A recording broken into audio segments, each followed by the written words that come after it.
শুভ দুপৰীয়া দেই সকলোৰে। আজি বনাম কচু জালুকীয়া দি। এনেকুৱা ঠাণ্ডা দিন আহিলে কচু জালুকীয়াটো বৰ মজা লাগে ন খাই পেলাই। সেইটো কাৰণে আৰু বোলো বনাওঁচোন। সিহঁতৰ চৰ্দিও লাগি আছে ল'ৰা ছোৱালীকেইটা। ৰচুন পিঁয়াজখিনি খুন্দি লৈছোঁ আৰু কচুখিনি প্ৰথম বইল কৰি লৈছোঁ। বইল কৰি লৈ ৰচুন পিঁয়াজখিনি পেলাই আৰু বইল কৰা কচুখিনি দিলোঁ।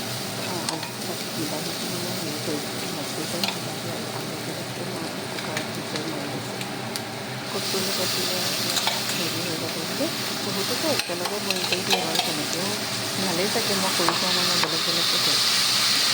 তাৰপিছত এইখিনি অকণমান ভজা হ'লে জালুকৰ গুড়িখিনি দিম, জালুকখিনি গুড়ি কৰি দিব। জালুক বহুত জ্বলা আছে। কচু আৰু জালুক দি ইমান মজা লাগে নহয় খাই। বিশেষকৈ ঠাণ্ডা দিনত মানে এতিয়াতো বতৰটো মানে বৰ ভাল হৈছে ন, খাবলৈ বৰষুণ চৰষুণ নাই। ধুনীয়াকৈ কিনি দিবি কচু আৰু বিলাহী আলু সেইবিলাক বইল কৰি লৈছোঁ। আমি এনেকৈ বনালে যে দাইল নবনালেও হৈ যায়, দাইল তেনেকৈ খাই দিব পাৰি। মানে মাছ আনিলে মই এসাঁজ এনেকৈ খাবলৈ মন যায় আৰু। পেটুৰ বুলি থাকোঁতে এইখিনি মাছৰ পিচো আছে, মটৰো আছে, তেনেকৈ দি দিলোঁ এতিয়া। মজা লাগে। কম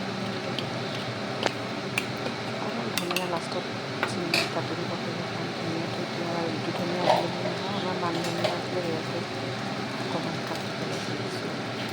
বাকী আছে মান ধনিয়া। মান ধনিয়া গোন্ধটো মোৰ বেছি ভাল লাগে জানেনে। এতিয়া এইখিনি মাছৰ পেটু আছিলে, সেয়া ভাত দি ভাজিলোঁ, বেঙেনা নাই কাৰণে। এনেইতো বেঙেনা দি বৰ ভাল লাগে খাই পেলাই। আজি চব মাছৰ আইটেম। সজাই দেখালোঁ দেই থালখন কেনেকুৱা লাগিছে ক'ব।